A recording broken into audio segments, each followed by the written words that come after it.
Welcome to stone dictation. Dictation 5 second बाद शुरू होगा। Ready start. उपाध्यक्ष महोदय, इस नए 20 सूत्री कार्यक्रम में भी शिक्षा के ऊपर काफ़ी जोर दिया गया है। मुझे विश्वास है कि उसको कानून का जामा भी पहनाया जाएगा। कानून का जामा अगर पहना दिया जाए तो उससे एक लाभ यह होगा कि 18 वर्ष तक के बच्चों को पढ़ाना ही पड़ेगा। उससे दूसरा लाभ यह होगा कि जो बच्चे छोटी उम्र के हैं उनको काम करने के लिए उनके परिवार के लोग मजबूर नहीं करेंगे। मैं आपसे एक और निवेदन इस संबंध में करना चाहता हूँ।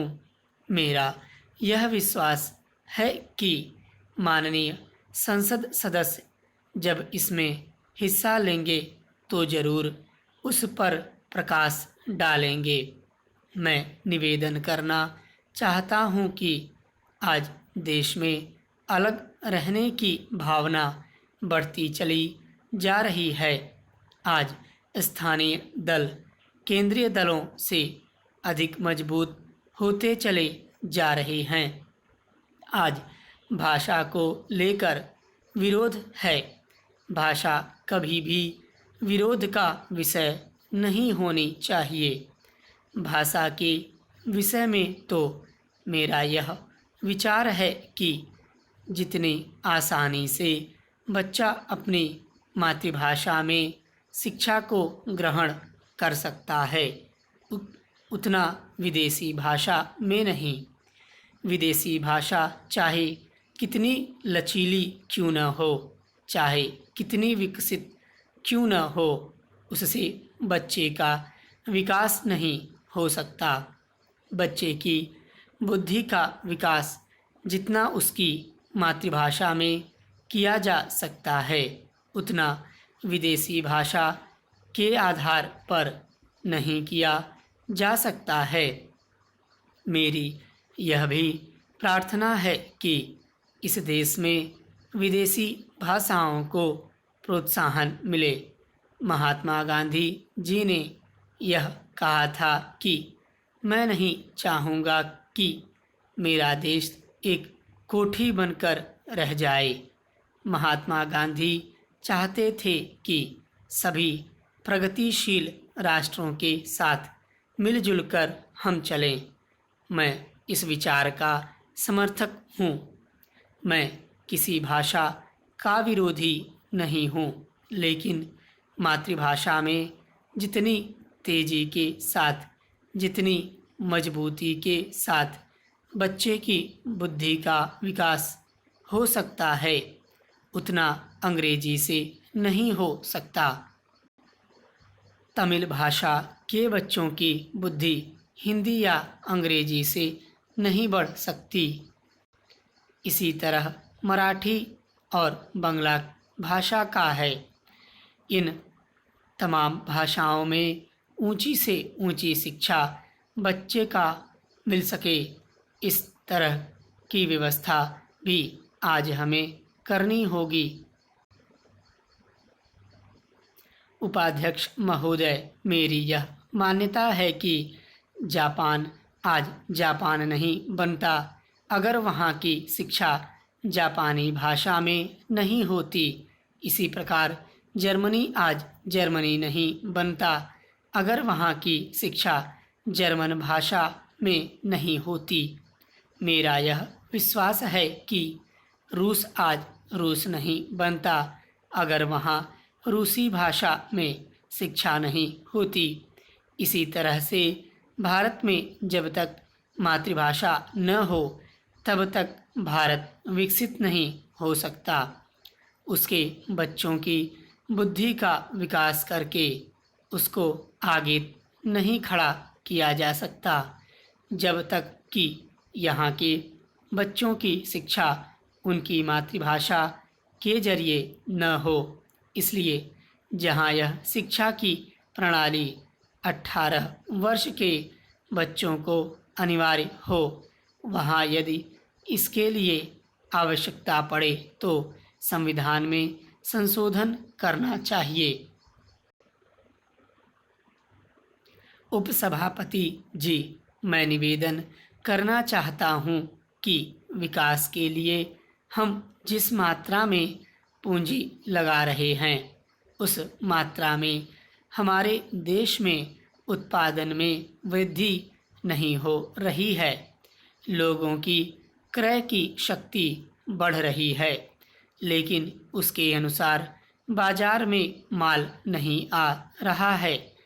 मैं यह भी कहना चाहता हूँ कि इतना कहना ही पर्याप्त नहीं होगा कि मूल्यों को कम करने के लिए उत्पादन बढ़ाना आवश्यक है।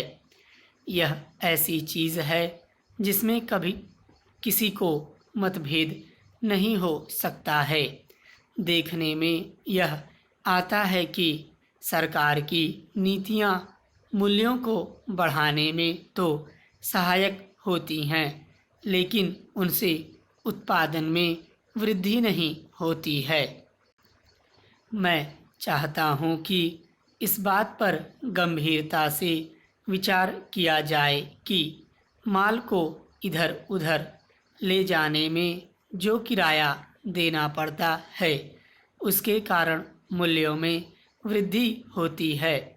मुझे आश्चर्य है कि वित्त मंत्री ने अपने भाषण में यह तो कहा है कि मूल्य वृद्धि से उन्हें चिंता हो रही है, किंतु मूल्य वृद्धि को रोकने के लिए कौन से कदम उठाए जा रहे हैं, इस संबंध में वित्त मंत्री अपने आप में भी स्पष्ट नहीं हैं।